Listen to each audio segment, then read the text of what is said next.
For more than 30 years, GSIPA has been equipping industries around the globe with state-of-the-art automatic feed blind riveting systems.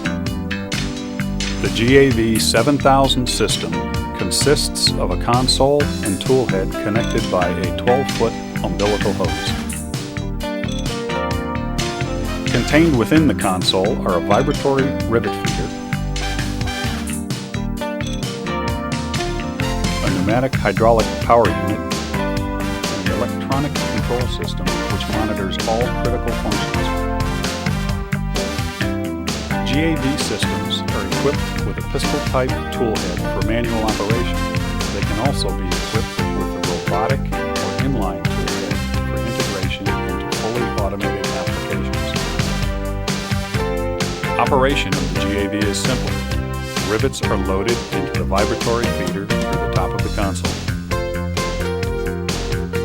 Activating the trigger causes a rivet to be blow-fed into the tool head and moved into the ready position through the tool's unique spreader nosepiece.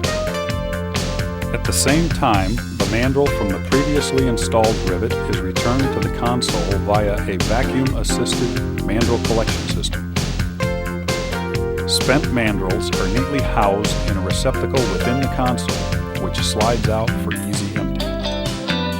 Sensors with indicator lights on the control panel alert the operator when it is time to empty the spent mandrel receptacle, replenish rivets, or attend to a service matter. Maintenance of the GAV is simple as well, requiring no special tools to conduct routine service on the tool head. Removing the console's side panels allows easy access to all of the systems. Brilliant design, rugged construction, and GSIPA's history of innovation make the GAV 7000 the choice of industrial companies worldwide.